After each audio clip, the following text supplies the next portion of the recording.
Փոփոխությունը հնարավոր է անել սպասվող տրիգերների ժամանակ։ Տրիգերի դեպքում դուրս գալ փողոց եւ կարող եմ իմ շուրջ հավաքել մարդկանց։ Նայեք, ես իմ մասին այդքան մեծ կարծիքի չեմ, որ ժողովուրդը պետքա հստակ տեսնի, որ փողոց դուրս եկած մարդկանց շարժման միջոցով, եթե հանկարծ իշխանությունը փոխվի Նիկոլ Փաշինյանի, դա չի լինելու իշխանություն, որը իրանք մերժել են 18 թվականին։ Խաղաղության պայմանագրի տեքստին կից չկա քարտեզ։ Հայաստանին բերելու է էներգետիկ կախվածության Ադրբեջանից, Հայաստանի տարածքում լինելու է Միջանցք, որը Հայաստանը չի վերահսկում, Հայաստանի տարածքում լինելու են ադրբեջանական կետեր, որը ադրբեջանական մշակույթ, ադրբեջանական զորքեր, ադրբեջանական համայնք, բնակչություն բանա ենթադրում։ Երբ որ ես ձեր հյուրն էի եւ ես ձեզ ասում եմ ընտրությունից 2-3 ամիս առաջ Նիկոլ Փաշինյանը էսպայն ունի մոտավորապես 550,000 ձայն, ես հիշում եմ այդ եթե դուք քիչ երնում ինձ ծվենան եք այդ եթերում։ Սխալվում եք, այդ Չեմ սխալվում։ Սխալվում եք։ Նիկոլն էլ անկեղծ պայքար։ Նիկոլը անկեղծ չի։ Նիկոլը անկեղծ է։ Ահա որ անկեղծ պայքար։ Չեք պատկերացնի ինչ անկեղծ է պայքար։ Ցանկացած նախարար ինք արդեն չէ բյուջեներ ա կառավարել, ստորագրելա, չէ։ Ցանկացած նախարարի ցանկացած պայքար կարող են բռնել։ Նախկին, ներկա, ցանկացած նախարար։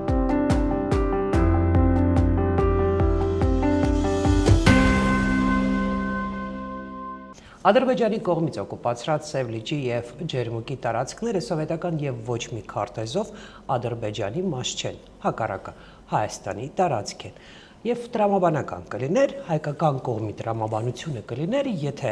բանակցությունները Ադրբեջանի այդ սահմանների մասին հայկական կողմը Հայաստանի կառավարությունը սկսեր հենց այդ տարածքներից ադրբեջանական զորքերը հանելու հարցով, բայց Փաշինյանը իր սեփական տրամաբանությունը ունի եւ բանակցություններ է վարում Տիգրանաշենը հանձնելու համար։ Ողջույն, այսօր իմ հյուրը Էդմոն Մարուքյանն է։ Ողջույն Էդմոն։ Բարեցես։ Ինչու մենք ընտրեցինք կրկին Նիկոլ Փաշինյանին, որ այսօր բազմաթիվ հարցեր գան օրակարգ, իսկ Փաշինյանը նախկինի պես հայտարարի, որ դուք ինձ մանդատ եք տվել Ադրբեջանին հանձնելու ամեն ինչ, ինչ պահանջում է Ալիևը։ Դա երևում էր, որ տեղի ունենալու այն ինչ որ տեղի ունեցավ, որովհետև ընտրությունից առաջ մենք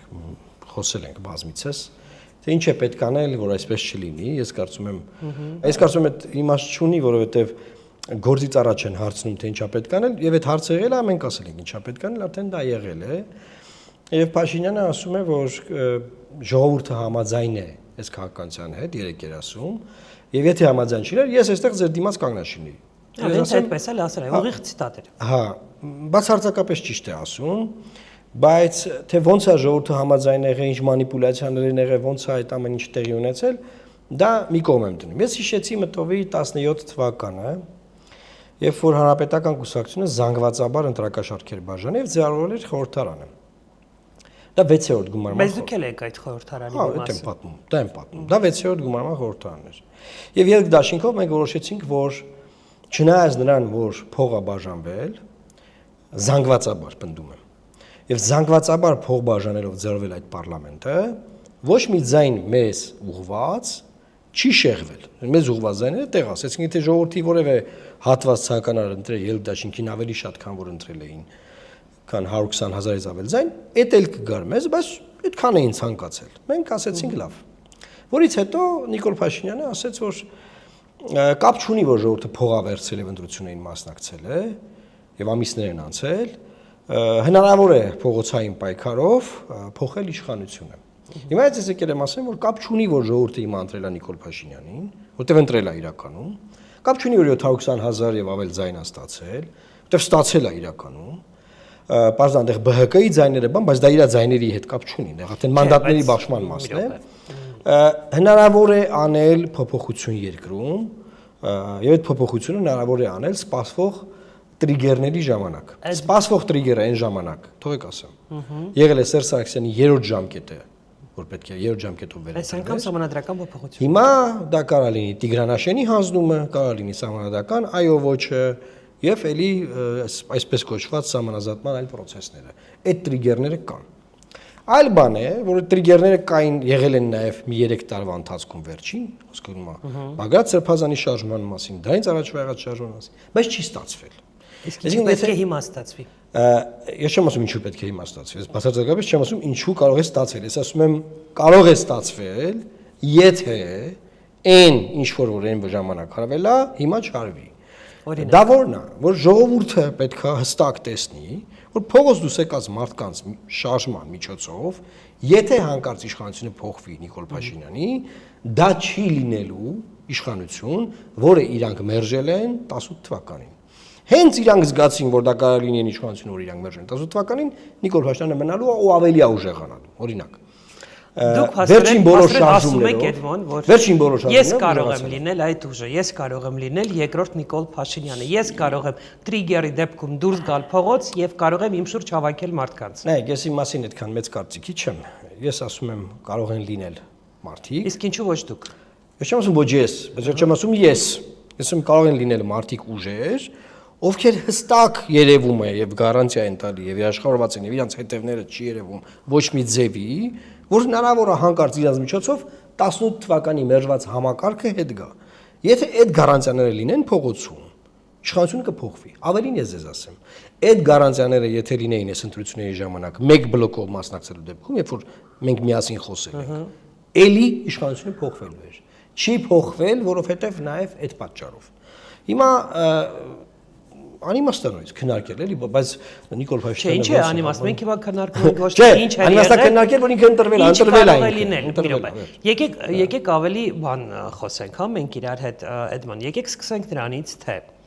ինչ տրիգերներ են մեզ սպասում եւ իրականում ինչ վտանգներ են մեզ սպասում։ Սկսենք թերևս Տիգրանաշենից։ Եկեք բացատրենք մարդկանց ինչու է կարևոր Տիգրանաշենը եւ ինչու գոնե այսօր եւ առաջկա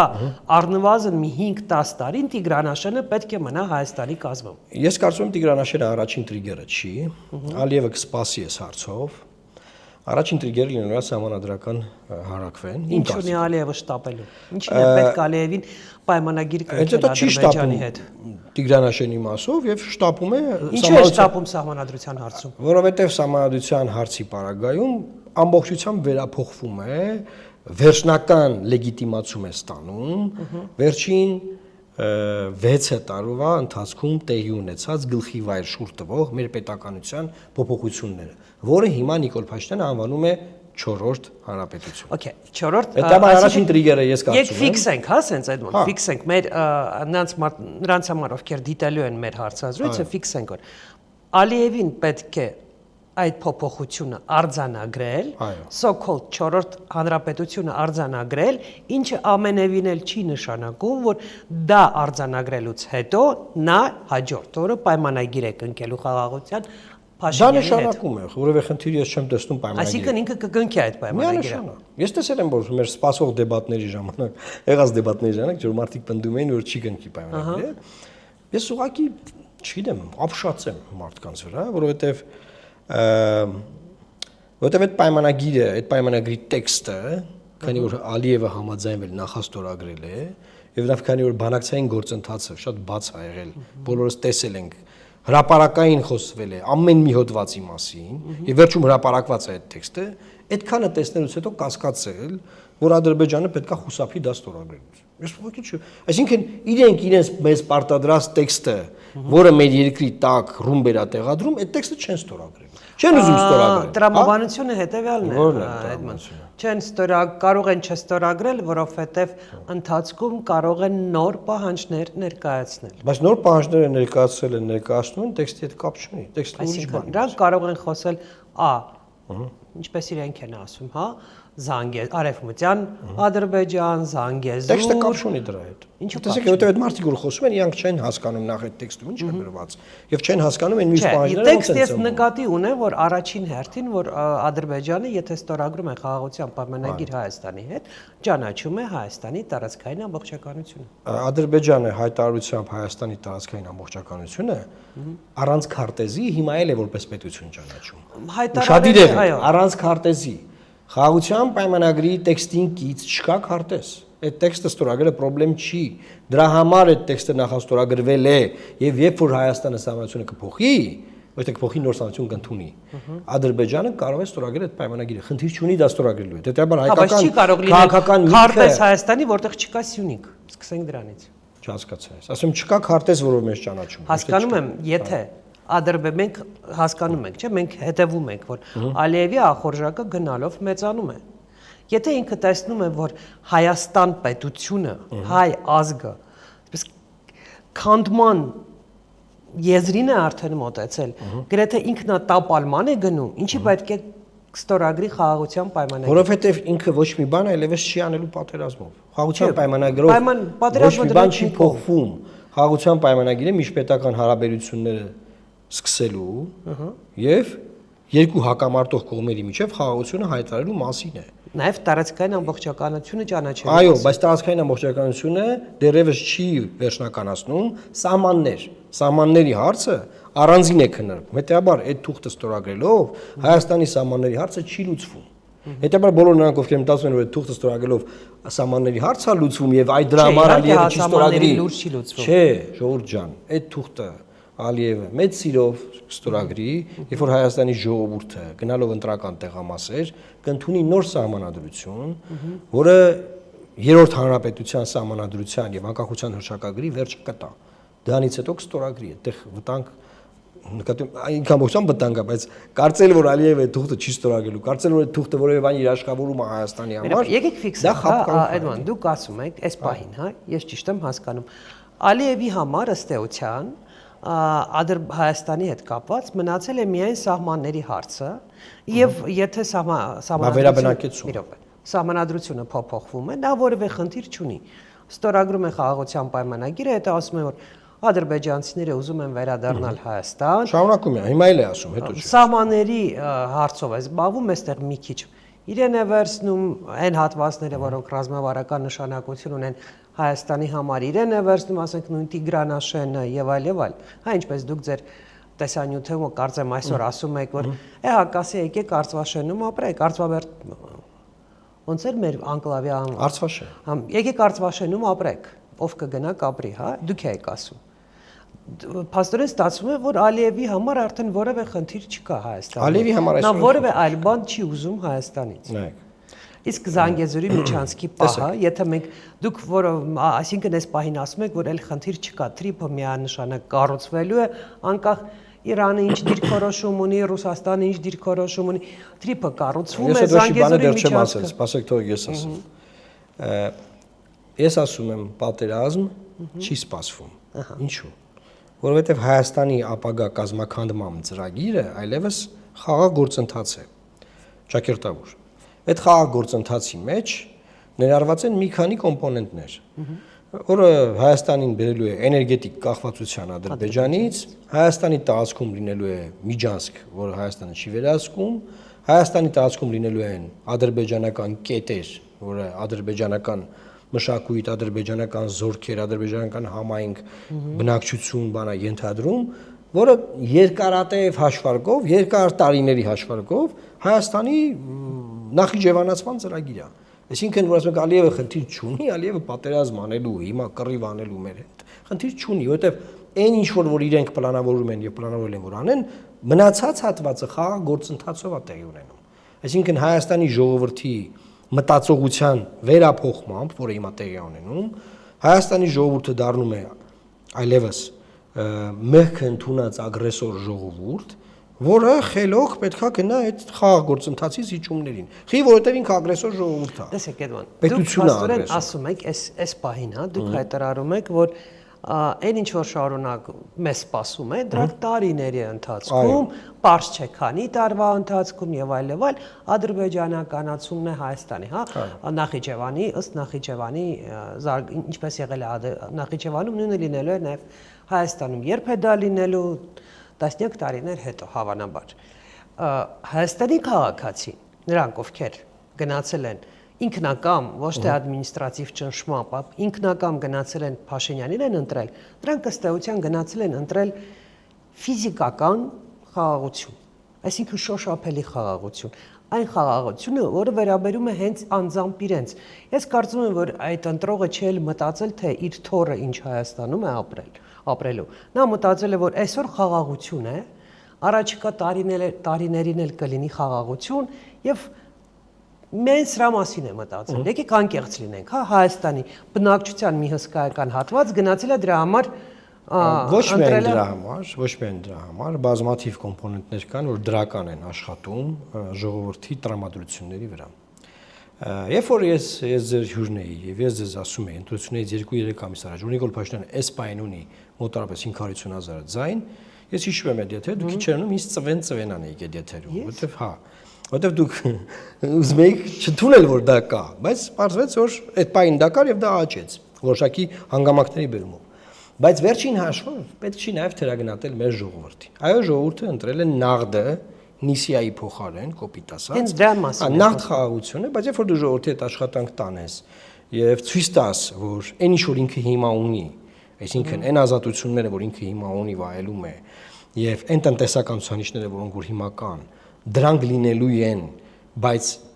որպես պետություն Հայաստանը չի լինի նվաստացած, չի գնա միակողմանի զիջումների եւ երկիրը մի բան էլ կզարգանա, ինքը գա կընտրի, հասկանում եք։ Այս սրանք մի հարց չի, ինքը մի կոմպոնենտ չի։ Եվ ես չեմ բացարձակապես թերագնահատի ժողովրդին։ Եվ որտեղ տեղ կա ժողովրդին մեղադրելու, շատ հանգիստ կարելի է մեղադրել, որտեղ ինքը շատ բան է, ընդհանրական է, էլի։ Բայց մեծ հաշվով մենք նաեւ պետք է այդ խաղաղությունը նորմալ մարդկանց բացատրենք, ինչա։ Վերջին հաշվով հիմա լիակատար խաղաղություն կա Արցախում։ Լիակատար։ Հետաբար ասել, որ այդ խաղաղությունը, բան դուք տեսեք, եթե ասեցիք Ջերմուկի, Սև լճի 19 օկուպացիայից, չէ՞, այո, դրանք օկուպացված են, բայց այն ինչ որ սպասում է Հայաստանին, ավելի մեծ վտանգ է իրենց ենթադրում, քան այդ օկուպացիան, որ հիմա կա։ Եվ այս մասով էլ շատ են հիմա ասում, որ լավ նոր լինելու է պատերազմի քարոզ նորից, շարունակվելու այդ քարոզը, որ ոնց որ տավուշում, որ այ եթե չեք ուզում պատերազմ լինի, պետք է անդադար ոնց ասեց այն անգամ, մի շաբաթվա մեջ կլինի պատերազմ, տավուշում ասեց։ Հիմա նայեք, ես ուզում եմ մի քանի իրավական փաստարկներ բերել, էլի։ Ալմաթա երճակագրով կողմերը ճանաչել են միմյանց տարածքային ամբողջականությունը։ Առանց հստակեցնելու քառակուսի։ Դա նշանակում է, որ Ալմաթա երճակագրով խորհրդային միության որևէ քարտեզով մենք պետքա գնանք սահմանազատման։ Եվ ոչ մի քարտեզ Ադրբեջանը չէր համաձայնում, որ մենք այդ քարտեզով գնանք սահմանազատման։ Եթե դուք հիշում եք, մենք պնդում ենք, որ 75 թվականի քարտեզով պետքա գնանք։ Ճիշտն ասած, իմ մոտ միշտ հարց է առաջացել, թե ինչի ենք մենք ուզում 75 թվականի քարտեզով։ 75 թվականի քարտեզով, եթե ես չեմ սխալվում, Տիգրանաշենը Ադրբեջանի անկլավ է։ Նախ ուզում եմ ասել, որ ցանկացած թվականի քարտեզի վրայի նկարը դա չի նշանակում, եթե չկա իրավական հիմքեր։ Բայց այդ քարտեզից դեպի հետ ավելի խորհրդայնացման են տարիները, օրինակ Փաշինյանն ինչ էր ասում, էր ես գնացել եմ գրադարան, հանել եմ խորհրդային միության հանրագիտարանը, նայել եմ, որ երկիրը քանի քառակուսի է, այդ քառակուսի կիլոմետրով ասել եմ, այո, Ադրբեջանը այսքան քառակուսի կիլոմետր է, որ քարտեզով է նայել։ Ես ճանաչում եմ։ Հիմա ես իր հետևից կրկնել եմ նույն գործողությունը, գնացել եմ գրադարան, ու տեսանյութ ունեմ նկարահանած։ Եվ գրադարանում հանել եմ խորհրդային միության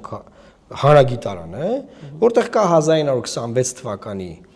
քարտեզ, որտեղ Հայաստանի Հանրապետությունը 31 քառակուսի կիլոմետր է, 31000 քառակուսի։ Եվ Հայաստանի Հանրապետության տարածքից ներս չկա ոչ մի անկլավ։ Հիմա տարիները գնացել են, այդ անկլավները, այդ կլորակները սկսել են առաջանալ, ճիշտ է։ Ու անիմաստ ձևով, ոչ մի փաստաթուղթ չեղել ինչի։ Երբ որ մենք միասին աշխատել ենք,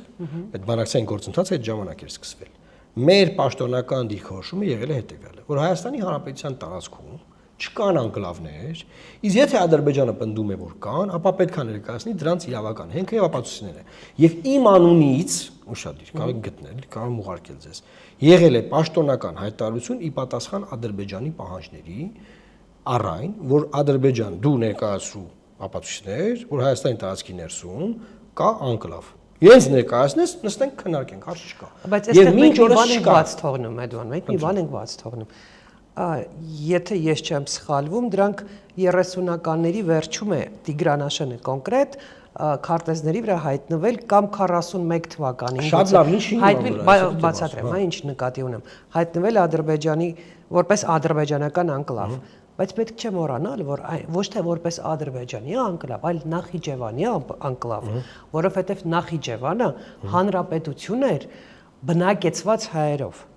ավտոնոմ հանրապետություն էր բնակեցված հայերով, եւ դա իր տրամաբանություն ունի։ Այլ հարց է, որ Նախիջևանից բոլոր հայերին այսպես թե այնպես ժամանակի ընթացքում Կա այդ պնդումը, որ Տիգրանաշենի կադաստրի վկայականներ երևի ասում են ունեն, որտեղ երևում է, որ ադրբեջանցի ապրել։ Հասկանում եք, որևէ տարածքում, որևէ մեկի կադաստրի վկայականը որևէ բնակչի վերաբերյալ չի տալիս որևէ պետությանը հողի նկատմամբ իրավունք, տիտղոս։ Հիմա, եթե գնանք այդ Նախիջևանի ճանապարհով, հիմա Նախիջևանը Ադրբեջանի մաս է, չէ՞։ Մենք էլի այդտեղ չենք շարում։ Բայց երբ որ դուք հաղորդումը սկսեցիք, ասացիք սովետական միության քարտեզներով Ջերմուկի այս տարածքները եւ Սև լճի Հայաստանին են, բայց Ադրբեջանը օկուպացված է պահում։ Ես ավելի ուժեղ փաստարկ ունեմ այդ սովետական միության քարտեզի հետ կապված, որովհետեւ նույն սովետական միության քարտեզներով Ադրբեջանի տարածքում կար լղիմ, ինքնավար մարզ իր ադմինիստրացիայով եւ ամեն հայկական բանով։ Հետեւաբար այդ սովետական քարտեզի թեման այնպես չի, որ Ադրբեջանին ձեռնտու թեմա է։ Հարցը հետեւյալն է, որ սահմանազատման գործընթացում պետք է մի հատ ինչ-որ քարտեզով կողմերը ֆիքսեն իրար սահմաններ, որտեղ Ալմատա երշակագիրն ասում է, որ սահմանները ճանաչում են միմյանց, որ խորհրդային միության ադմինիստրատիվ սահմանների համաձայն։ Հիմա այդ ադմինիստրատիվ սահմանները տարի ինչ-որ դեֆորմացիաների են ենթարկվել։ Հիմա եթե մեզ ասում են ձեր տարածքում կա տարածք հողակտոր, որը մեզ է պատկանում, պետք է դա իրավական հիմք ունենան, եւ մյուս հանգամանքները շատ կարեւոր, պատկերացնենք, մենք Ադրբեջանի տարածքում ունենք անկլավ։ Այդ անկլավը ուզում ենք Ադրբեջանը ասում է ան վերցրու։ Ո՞նց ես դու այդ անկլավը գնում։ Ո՞նց ես գնում այդ անկլավ։ Խաղաղություն լինի բոլոր ճանապարհները։ Խաղաղություն լինի, խոսքը տուրիստի մասին չի։ Խոսքը այդ տարածքի կենսագործունեության մասին է։ Հասկանում եք, այսինքն սա կարա բերի բազմաթիվ աբսուրդներ։ Ես մի բան հասկացա, նաև դուք ինձ էլ եւս մեկ անգամ համոզեցիք դրանում, որ այո, կան ինչ որ տարածքներ, որոնք Ադրբեջանը համարում է անկլավ, որոնք մեր դե յուրե ոչ, բայց դե ֆակտո իշխանությունները ճանաչում են որպես Ադրբեջանի անկլավ։ Ամեն դեպքում դրանք վիճարկելի հարցեր են, եւ երբ որ պատերազմն արդեն ավարտվել է, վաղուց է ավարտվել, հա, եւ գնում է երկու երկիրը խաղաղության, նույնիսկ կա խաղաղության պայմանագիր նախաստորագրված, ուրեմն ամեն ինչ կախված է բանակցողից, ամեն ինչ կախված է բանակցությունների որակից։ Եթե հայկական կողմը կարողանա իր դիրքերը ճիշտ ներկայացնել, եւ եթե դուք եք ասում եւ բացի ձեզանից շատերն են ասում, այդ թվում նաեւ ոչ հայաստանցի քաղաքագետները եւ շատ հեղինակավոր պարբերականներ են դրա մասին գրում, որ Ադրբեջանը ռազմական գործողություններ սկսելու որևէ իրական պատճառ չունի եւ նույնիսկ եթե վիճարկելի հարցերում չստանա իր ուզածը, մեծ հարցական է կգնա արդյոք երկրորդ լայնածավալ պատերազմի։ Եվ ըստ այդը մենք գալիս ենք այն հանգրվանին, որ մեզ նորմալ բանակցող է պետք։ Մեզ պետք են բանակցողներ, ովքեր կմտածեն Հայաստանի շահերի մասին, եւ դա առանձին կլինի իրենց իշխանությունը պահելու շահի հետ։ Տեսեք, ես մի քանի դրվագ ասեմ, թե երբ է հնարավոր այս հարցը փակել։ Իսկ այս հարցը կա, վարշապետ ինչ ասում, Ջորջ ջան, այս հարցը կա, պետք է առերեսվենք։ Ուրեմն, երբ որ Պրագայի հայտարարությունը հնչել է, օրինակ, Պրագայի հայտարարությունը թվական հոկտեմբեր, այո, որտեղ առաջին անգամ Հայաստանի իշխանությունը հայտարարում է, որ Ղարաբաղը Ալիևի երազանքն է եղել, որ Հայաստանը Ադրբեջանին ճանաչի, մի հատ էլ այդ ձևով։ Բազմակողմ ձևաչափով մենք ճանաչել ենք միշտ։ Այդ երազանքի իրագործումից առաջ կարող էր օրինակ Հայաստանն ասել, որ այս հայտարարությունը անում եմ ես, ասել հիշեք սեպտեմբերյան պատերազմից հետո էր Հայաստանը մի այնպիսի վիճակում էր, որ սարսափելի ճնշման տակ էր։ Բայց մենք փակում ենք այս թեման, դրա մեջ այս թեման անկլավների։ Գուցե չի արել, որտեվ Մակրոնը Փաշինյանին ասել է հավանաբար։ Ոչ ես եմ եղել, ոչ դուք։ Մենք մնացած, բայց ասենք այդ տրամաբանությունը հասկանալով։ Պետք չի Մակրոնի գրպանը գցել ոչ։ Ես չեմ եղել այնտեղ, դուք չեք եղել այնտեղ։ Մենք խոսում ենք մեր ներկայացուցիչի մասին։ Շարլ Միշելն ինչ ասել, Մակրոնը բան, մի հատ իրանց թողանք։ Կարար այդտեղ ասվեր եւ այդ թեման այդտեղ փակվեր։ Գնացինք առաջ, այդ բաց թող, այդ չասը բաց ենք թողել, եկանք առաջ։ Դրանից հետո տեղի ունեցել էլի երկարատև բանակցություններ եւ ամենա հիմա բանը, որ նշվում է արդեն օգոստոսի 8-ը 2000 լավ, օգոստոսի 8-ին 25 օգոստոսի 8-ին Հայաստանը տվել է միջանցք կարար Տրամպի աշխատասենյակում այս քննարկման ժամանակ կամ բանակցությունները դեպի բարձրամիջև է եղել նախապայմաններ դներ որ լավ էս տեղի ունենում Տրամպի անունով, բան, բայց այս հարցեր կա, պարոն նախագահ Թրամփ, այս հարցերը պետք է փակվեն։ Ես վստահ եմ, այդ հարցերը կփակվեին։ Հաջորդը Ադրբեջանը պահանջում էր Մինսկի խմբի համանախագահաների խումբը լուծարել։ Նույն օրն է տեղի ունեցել, առանձին պրոտոկոլ ստորագրվել։ Հայաստանը կարող էր դրա դիմաց այս խնդիրներն առաջ բերել եւ փակել։ Գնում ենք խաղաղության, մենք տարածքային պահանջ չունենք ձեզանից, Ղարաբաղի շարժումը հայտարարել եմ, որ փակում եմ, ինքնայ Աժամբյոնից եմ ասում հայտարարել չէ, ինչ որ ասուլիսի ժամանակամի հայտարարել։ Եվ այս սա հարցերը կան, բայց այս հենց երկու հատ հարց կա մեզ ոնց որ տենց հետագա կոնֆլիկտացին հարցեր են սրանք, այս հարցերը այս կաբինետում փակում ենք։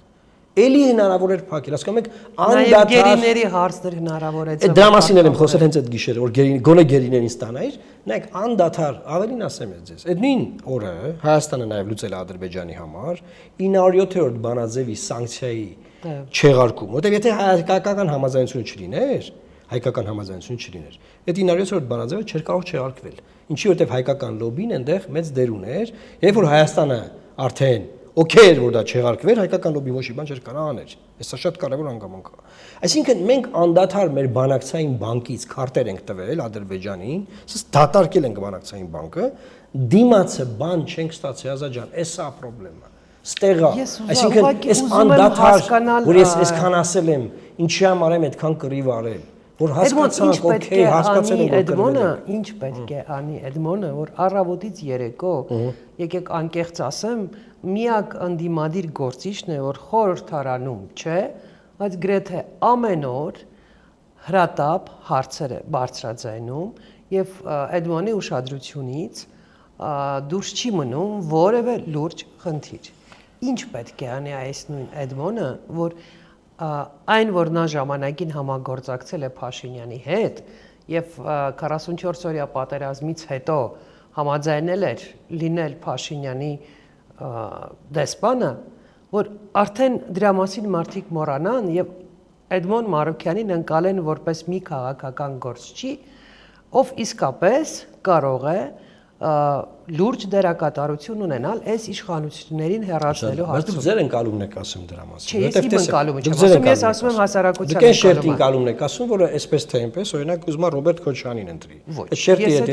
շերտի ինչ չի ընտրելու։ Այստեղ ուրիշ պրոբլեմ է։ Սխալվում եք, Էդմոն։ Չեմ սխալվում։ Սխալվում եք։ Որտեւ այդ հարցը շատ խոր ուսումնասիրել ենք բան եկար։ Նայեք, հնարավոր է Նիկոլ Փաշինյանը։ Դուք նույնիսկ չգիտեք, թե իմ շրջապատում ինչքան, քանի մարդ ընտրություններից առաջ,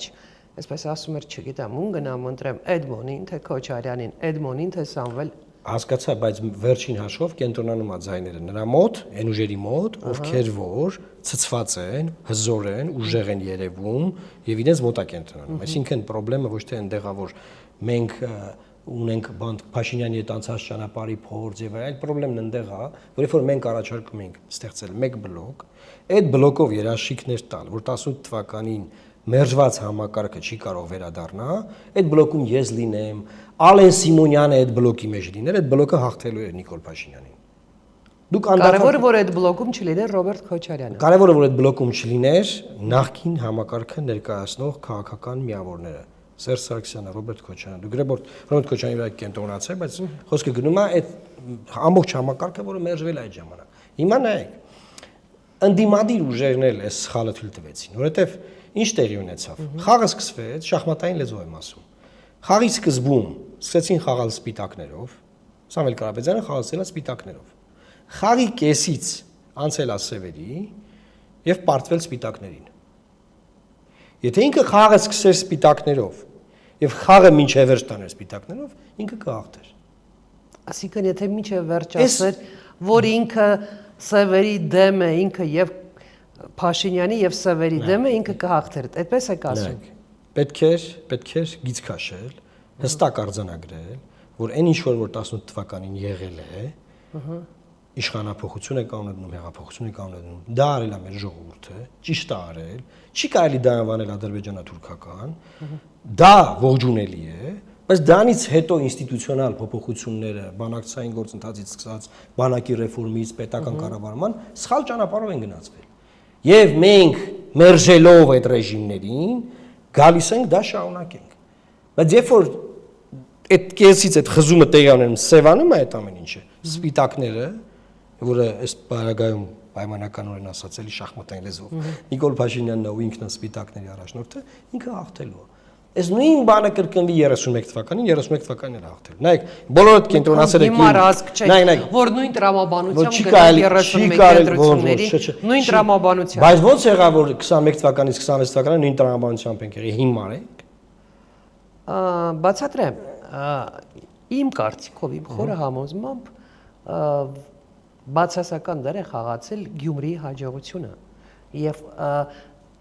խորհրդարանական ընդդիմությունը հավատացել է, իսկապես հավատացել է, որ կարող է հաղթել ընտրություններին, որ ինչ ադմինիստրատիվ ռեսուրսել օգտագործի Փաշինյանը, նա չունի աջակցությունը եւ նաեւ այսպես ներքին տեղեկություն ունեմ, որ շատ հարցումներ, այդ թվում այն հարցումները, որ պատվիրել են լուրջ ընկերությունների, որոնք կապ չունեին Հայաստանի հետ եւ շատ վատ էին հասկանում, թե երբ որ իրենց ասում են, որ իրենք աջակցելու են Քոչարյանին կամ Փաշինյանին, դա ինչ է նշանակում, որտեղ չգիտեն այդ ովքեր են այդ մարդիկ։ Ցույց են տալիս, որ Փաշինյանը չունի այդ աջակցություն։ Եվ ընտրությունները չեն խաբել, ինչու։ Չեն խաբել, որովհետեւ եթե նա ունենար լուրջ աջակցություն 49% չէր ստանալ։ Մի բան ասեմ, ավելի շատ տոկոս կստանար։ 49%-ը, այտենց ինչ, 49%-ը քիչ տոկոս է։ Չէ, բավականին մեծ տոկոս է, 720,000 ձայն է քիչ ձայն, հա։ Շատ ձայն է, բայց այդ ձայների մի մասը ադմինիստրատիվ։ Այսինքն ուզում եք որ Նիկոլ Փաշինյանը Ղարաբաղը կորցնելուց հետո 3 պատերազմներից հետո 60% տաներ։ Այդ դեպքերից հետո մարդը 49% ձայն է տարել, բոլոր կանոնս դու 40-ն ես տարել, 51 չես տարել։ Ժողովուրդ ջան, այդ լոգիկայով ինքը պետքա 10 չտաներ, եթե լոգիկան դա է։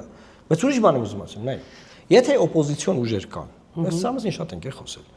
որոնք խաբվել են Գյումրիի օրինակով, որի մասին ես գոռում եի, ասում եի, դա կլանային ընտրություններ են, մի խաբվեք դրա վրա։ Կլաններ են եղել, այդ կլանները իրար են կպել, մի բան փոխվել է։ Դա կապ չունի ընդհանուր քաղաքականության հետ։ Դե օպոզիցիոն ուժերը խոշոր, ձեր ասած, խաբվել են դրանով ու դրա համար ասենց եղել։ Ջորջան, այդ մարդիկ չպետք է զբաղվեն քաղաքականությամբ։ Նրանք չեն հասկանում քաղաքականությամբ։ Քաղաքական գործիչները պետք է զբաղվեն քաղաքական։ Բայց թող ես ասեմ, ընտրությունից առաջ, ոչ միտեղ չեմ պատմել։ Մենք ամերիկացի մասնագետ ենք ներգրավում ընտրությունից առաջ։ Ընտրությունից առաջ նստում ենք խոսում ենք։ Ինչ տվյալներ կան։ Այդ մարդը ստեղ չի։ Այդ մարդը վերցնում է հայաստանյան հարցումները, ուսումնասիրությունները խոր նայում է եւ գալիս է հանդիպման, ասում է ուրեմն լսեք Նիկոլ Փաշինյանը ջախջախիչ հաղթանակ է տանելու։ Դա այն պահերն է մոտավորապես, երբ որ դուք ինձ հետ կռվում եք եթերում, որ ասում 500,000 ձայն ունի, այն մյուս եթերում են մեկ ուզում մի բանով գլխից տա։ Տենց։ Ասում է ջախջախիչ հաղթանակ է տանելու։ Շանսը հետեւյալն է։ Ձեր համար, ասում ենք որն է։ Այդ ժամանակ արդեն օպոզիցիոն ուժերը անջատ են գնում, էլի ֆիքս ենք, որտեղ արդեն անջատ գնում են։ Այդ մեկ բլոկի թեման չկա։ Ասում շանսը հետեւյալն է, որ դուք ասեք, որ դուք կարող եք հակակշռել իրան, լավ ընդդիմություն գոնել լինեք, որտեղ ինքը մեկը հաղթելու է։ Եվ ժողովուրդը որպես օպոզիցիա կա ձեզ ընտրի, որտեղ որպես իշխանություն ձեզ չի ընտրելու, ոչ մեկին չի ընտրելու որպես իշխանություն, որովհետև ինքնա ընտրվելու որպես իշխանություն։ Ասում ենք ոնց ինչ բան երկար sense ուզում ենք վիճենք, վիճարկում ենք, բան ասես լավ։ Ասես մեր ուսումնասիրությունները էս որ դուք մեզ տվել եք ձեր երկրում արված, հետո դուք ասում եք լուրջ հարցումներ են, պետում են լուրջ հարցումներ բացիրել, էլի, այդ ովքեր են եղել այդ հարցումները, էլի։ Ասես ըստ այդ ուսումնասիրությունների կա գլխավոր տրենդը, որը հետևյալն է։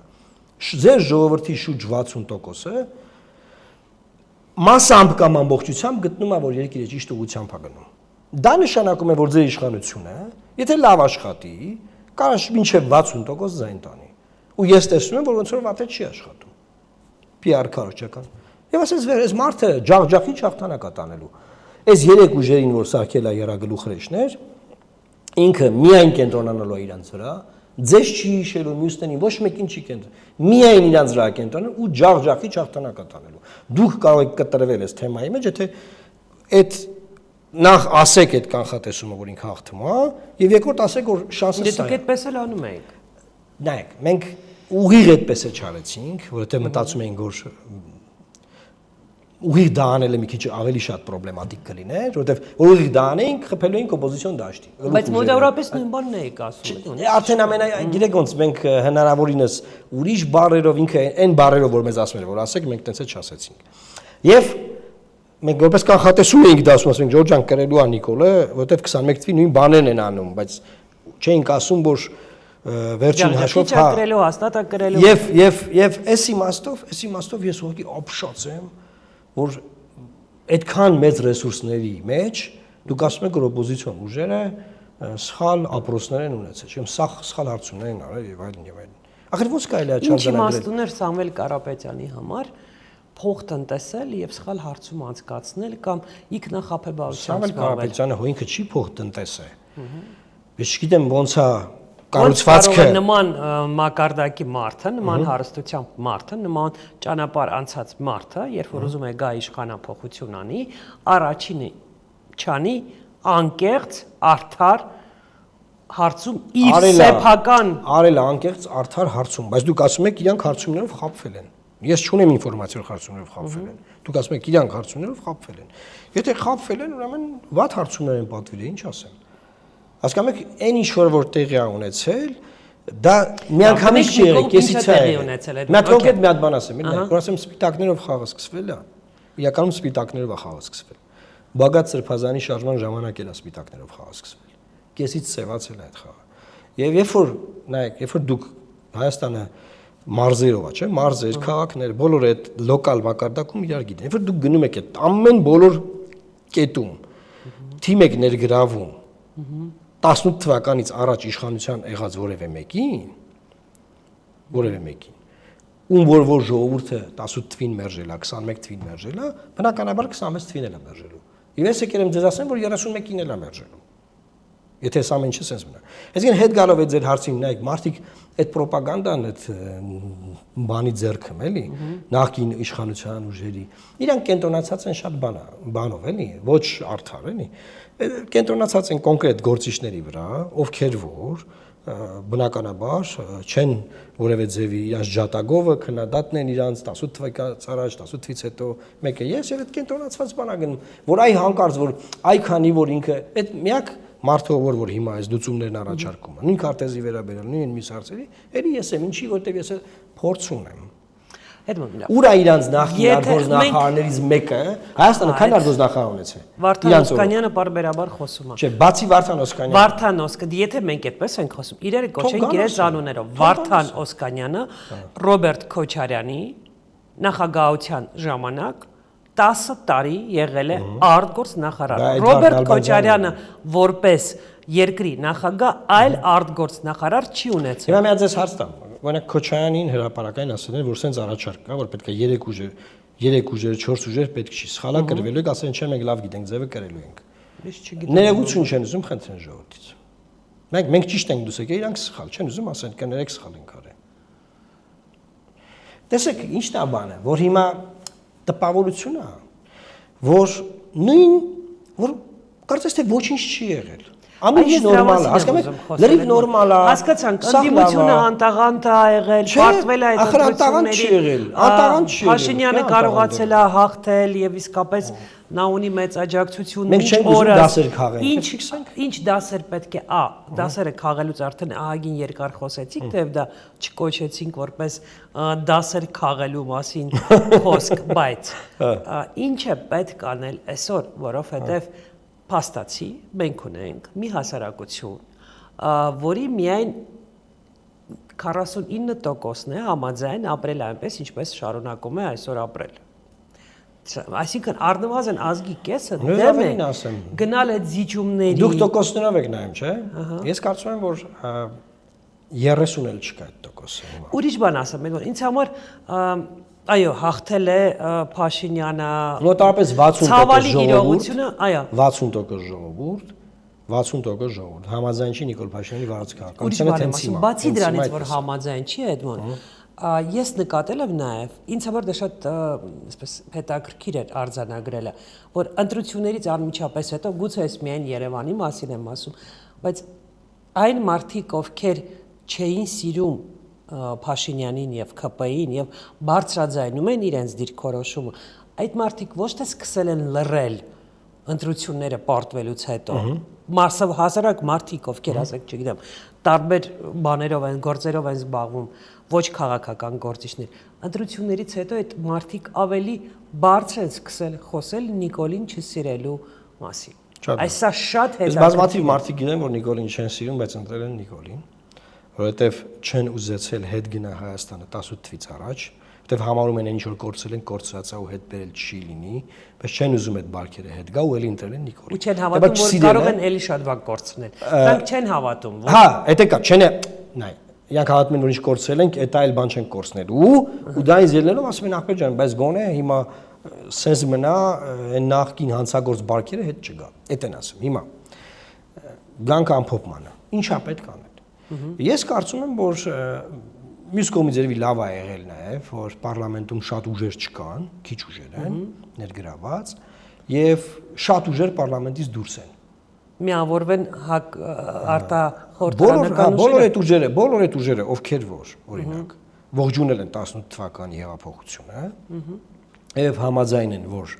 այդ փոփոխությունները պետք է լինեին եւ ոչ մի կապ չկա այդ փոփոխությունների եւ Հայաստանի կառույցների միջեւ, այդ ուժերը կարող են համախմբվել եւ փոխել այս ռեժիմը։ Կա նման գործընթաց։ Կան նման կոնսուլտացիաներ, որը միտված է սահմանադրության ոչի շուրջ, ոչի հետ կապված, բայց ելի եմ ես ասում, մի եթերում ասել եմ, այդ ոչի թեման առաջ կարող է գալ, եթե խորհրդանում այն արդեն ընդունված է։ Որտեղ առաջին դրա կռիվը խորհրդարանական մակարդակում։ Իրենք ինչ տարբերակ ունեն խորհրդարանում հաղթելու։ 6 ձայն է պետք Փաշինյան։ Եթե ինքը չի ստանում։ Կարծում եք կարող են 6 ձայն ունենալ։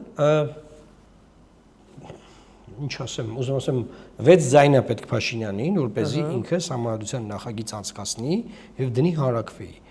Քանի դեռ ինքը դա չի արել, ոչի թեմա չկա։ Ոչի թեման կարող է ծնվել այն պահին, եթե երկու օպոզիցիոն ֆրակցիաներից 6 հոգի կամ 1-ից գնանք։ Մի քիչ առաջ ասում եք, բայց այլ թրիգերներ եւս կան, նույն Տիգրան հարցը։ Ես մտածում եմ, որ ամեն դեպքում համանդրությունը առաջինն է լինելու։ Կաթողիկոսի թեման տրիգեր չի կարող։ Տրիգեր չի կարող լինել։ Ինչու։ Չի կարող լինել։ Ժողովուրդը համաձայն է, որ Նիկոլը նման պատերազմ է սկսել։ Համաձայն չի ժողովուրդը։ Նախ ասել ժողովուրդը համաձայն, ժողովրդի հատված կա համաձայն, հա, բնականաբար։ Հատված կա համաձայն չի, բայց այն քաղաքական տրիգեր չի կարող դառնալ։ Այն քաղաքական չի այլևս, վերջ։ Այդ թեման քաղաքական։ Երբ է դա թեման քաղաքական իմաստով փակված է։ Երբ է քաղաքական իմաստով փակվել։ Անցած ընտրություններից դեռևս ամիս ու կես 2 ամիս առաջ։ Ինչու։ Որովհետև այդ մակարդակում որոշվել է, որ հնարավորինս քաղաքական process-ներից զերծ մնալ եւ թեման ապա քաղաքականացել է։ Եվ ըստ այդմ արդեն խնդիր չի կաթողիկոսին փոխելը։ Ես չեմ ասում խնդիր չի փոխելը, բայց ասում եմ, որ դա չի կարող դառնալ քաղաքական տրիգեր։ Այսինքն մենք հնարավոր չի դրանով մարդկանց փողոց հանել եւ փոխել իշխանությունը։ Լավ, Էդմոն, եկեք ձեր տեսեք օրինակ Կիրանցի եւ Տավուշի մարզի այդ հատվածի այսպես կոչված համանազատման թեմայով ստացվել է մարդկանց հանել փողոց, հանրապետության հրապարակում անուն ամենամեծ ցույցը։ Ես կարծում եմ հնարավոր չի վեհապարի թեմայով այդ ձևի ցույց անել։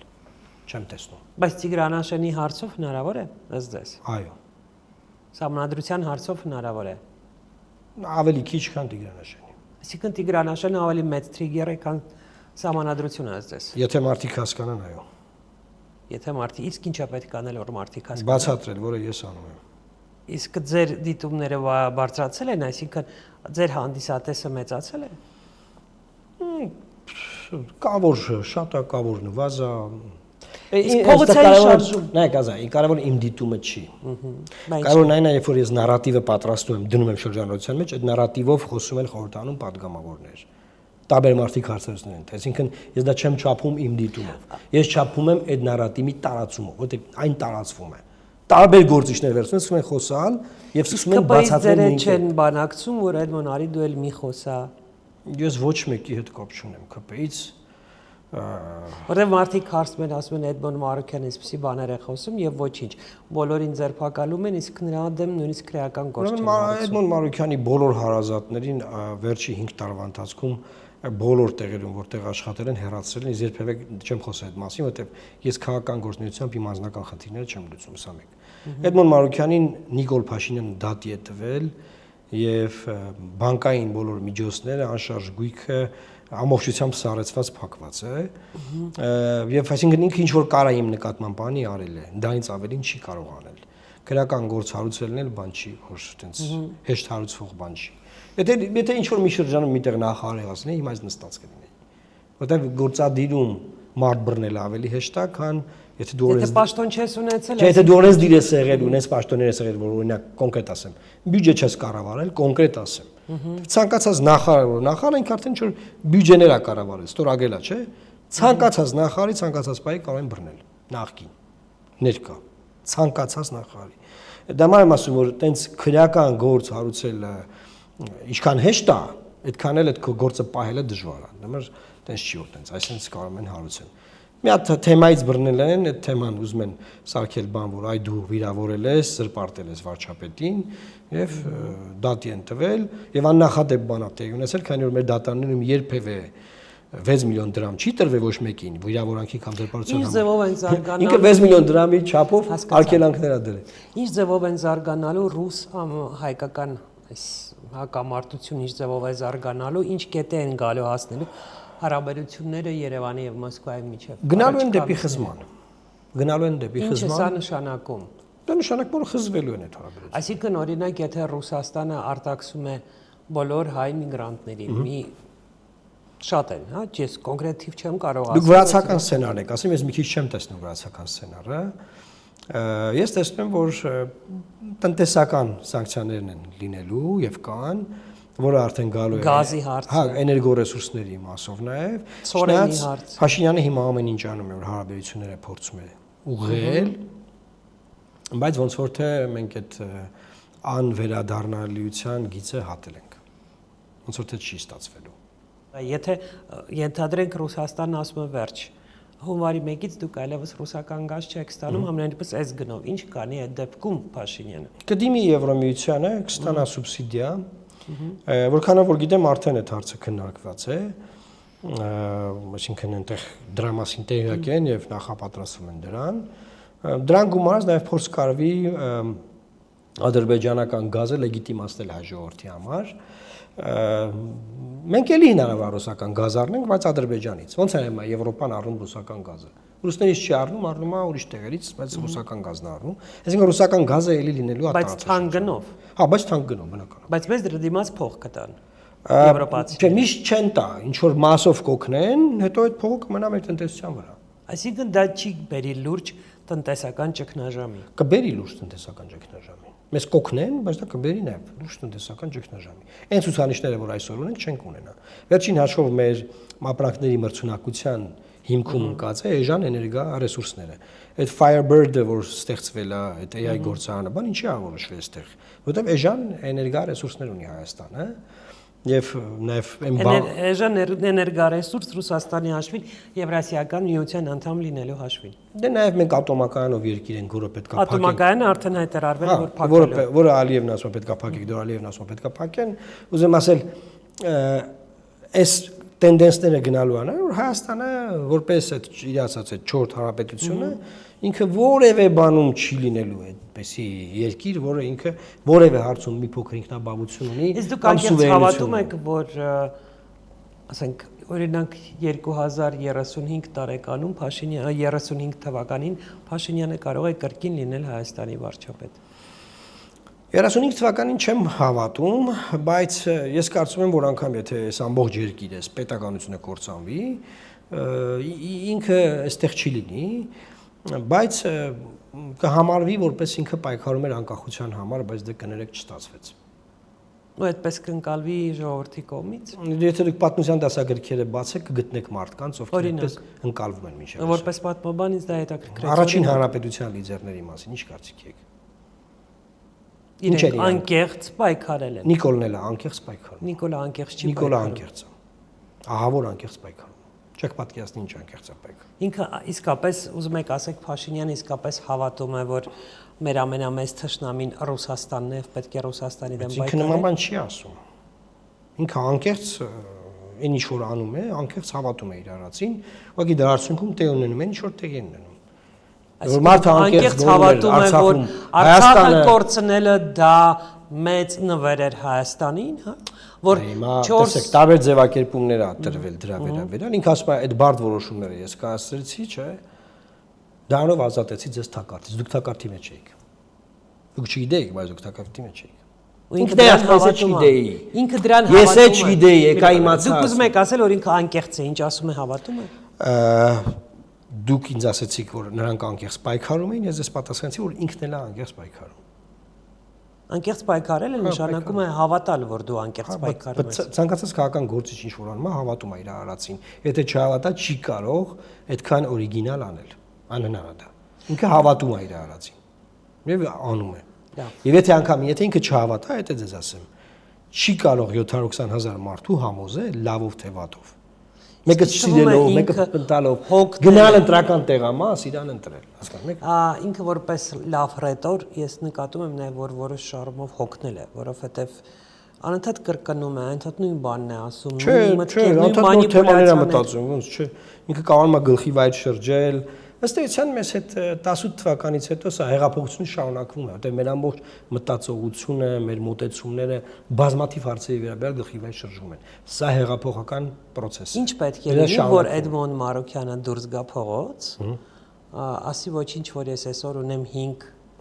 աջակից իմ հետևից եկող այս պայն ինձ հետ կանգնած, բայց ես կգնամ քայլ առ քայլ բոլորի տներով եւ կբացատրեմ, որ մենք լուրջ խնդիր ունենք եւ ունենք լուրջ շանս այդ խնդիրները լուծելու Նիկոլից ազատվելու ճանապարհով։ 21-րդ դարում պետք չի բոլորի տները գնալ, մենք բոլորի տներ գնում ենք YouTube-ով եւ Facebook-ով, եւ բոլորը լսում են մեզ։ Այսօր քննարկում ենք Կարպիսի հետ, որ երբ ենք իրար հետ դուրս գալու փողոց, ցանկացած որ դա կարող է լինել, այդտեղ խնդիրը այն չէ, որ մենք բան անենք, փողոց կարանք դուրս գանք, փողոց չենք կարող դուրս գանք, մենք ամեն օր փողոցում ենք, կարանք փողոց դուրս գանք։ Խնդիրն այն է, որ այդ փողոց դուրս գալու արդյունքում հերթական հիասթափեցնող շարժումը մենք չսկսենք։ Դու ճիշտ ես ասում էլի, դրա համար հետո այդ շարժումը արա, որ չհիասթափեցեց հեղափոխություն եղավ։ Եվ դրա համար այդ փորձը, որ մենք ունենք, նաև Փաշինյանի հետ տարբեր շարժումներ արած եւ դրանից հետո մենք հասկանում ենք, որ այդ փողոց դուրս գալը հենց այնպես բան չի, այսինքն իրան պետք է նենց անել, որ դա հերթական փողոց դուրս գալը չլինի, որ դա իր հետ բերի ռեալ փոփոխությունների։ Ես ասում եմ, այդ տրիգերները, որոնք որ սպասվում են, այդ տրիգերների ժամանակ էլ կամ դրանից առաջ։ Ինչի համար եք զղջում այդ ընթացքում։ Ինչի համար եմ զղջում։ Որպես քաղաքական, դասական քաղաքական գործիչ, ձեր ամենամեծ սխալը ըստ ձեզ, ձեր քաղաքական կարիերայում։ Հիմա չեմ կարող արագ ասել, կարծում եմ մենք երբ որ պարլամենտում էինք, մի քիչ ուրիշ կերպ կարող էինք իրեն նայել եւ ուրիշ բաներ կարող էինք անել, ավելի շատ։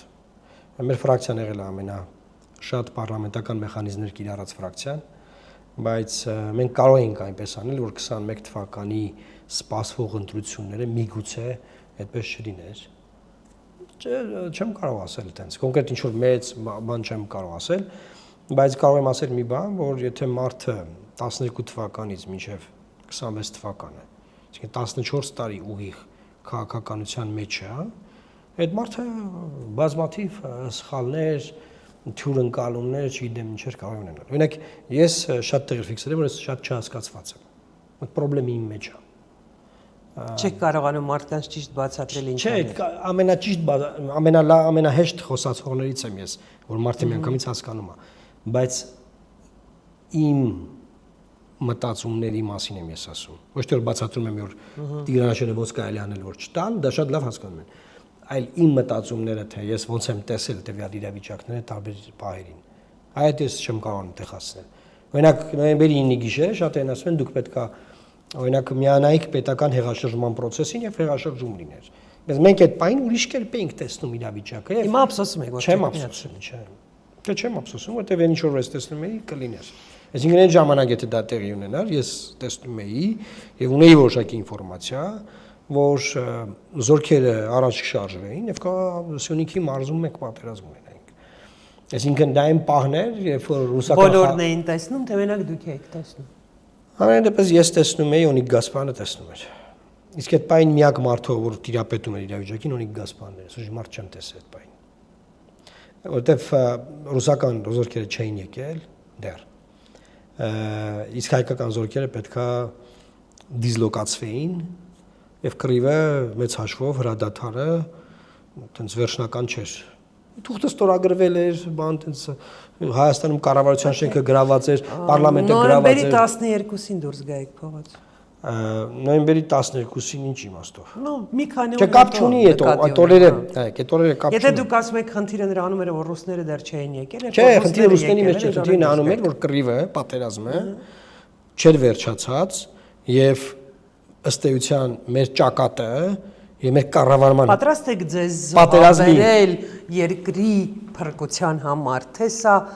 այնքան պաթոսային հայտարարություն է, ինչ կարող է անել Էդմոն Մարուքյանը երկրի համար։ Կարծում եմ, որ ես բանակից երբ որ զորացրվել եմ 2 տարի ծառայությունից հետո 2001 թվականից մինչև այսօր, քանի տարի անցել։ Մի տարի էլ Ամերիկա սովորել ես մագիստրատուրա հաշվենք, մինչև այսօր ես անդադար երկրի համար ինչ որ բան անում եմ։ Եթե Ամեն ինչ կարող եք անել։ Ինչ։ Ամեն ինչ պատրաստ եք։ Հա, նկատենք, բան։ Երկրի համար։ Դե ես կարծում եմ ես ինչ ունեցել եմ դրել եմ երկրի համար։ Ես ինչ ունեցել եմ, նայեք ես կարող էի լավ կարիերա ունենալ փաստաբանի Ամերիկայում։ Կարող էի լավ կարիերա ունենալ փաստաբանի, շարունակեի իմ կարիերան եւ ունեի Հայաստանում։ Իսկ եթե ես իմ անձնական, ընտանեկան շահերի մասին մտածեի, բայց ես ձեզ կարճ թեթև ասացի, որ վերջի 5 տարվա մեջ իմ բոլոր հարազատների հետևից ընկել են։ Բայց ես պետք չեմ բերել դա առաջ, որովհետև ես ինձ դրանով ես ինձ վատ եմ զգում։ Շնորհակալություն հետաքրքիր զրույցի համար։ Ես համոզված եմ, որ մենք կրկին կհանդիպենք, որտեղ կրկնում եմ, դուք այն քիչ քաղաքական գործիչներից եք, որ հետևում եք զարգացումներին եւ ցանկացած թեմա, երբ արդիական է դառնում, հանում եք, բարձրաձայնում եք, օրակարգ եք բերում, ինչպես դուք եք ասում, եւ սա շատ հետաքրքիր է, որովհետեւ մենք կարծես նորից գալիս ենք մի իրավիճակի, երբ կա Փաշինյան եւ կան լրագրողներ, ովքեր պարբերաբար դրան վատ հարցեր են տալիս։ Այսինքն դուք ամբողջությամբ խորհրդարանը դուրս դրեցիք։ Չէ, խորհրդարանը այս պահին դուրս չեմ դրել, որտեղ եթե անկեղծ լինենք, Հայաստան դաշինքը դեռ շարունակում է շատ ակտիվ եւ շատ այսպես վճռական հույսեր կապում եք։ Պայքարը այսպես է շարունակվում եւ գոնե իրենց հայտարարություններից այս թեմայով, իսկ ուժեղ Հայաստանը երևի դեռ իր ռազմավարությունը չի մշակել, ինչպես շարունակել պայքարը։ Ես այսպես եմ հասկանում եւ ես նաեւ հասկանում եմ, որ ազգի մի հսկայական մաս իր պայքարը չի կապում խորհրդարանական ուժերի հետ այլևս։ Այո, համաձայն եմ ձեր հետ։ Եվ այդտեղ հույս է ծնվում խորհրդանից դուրս։ Այդտեղ հույս է ծնվում խորհրդանից դուրս։ Շնորհակալ եմ։ Շնորհակալություն հետաքրքիր զրույցի համար։ Ես եմ շնորհակալ։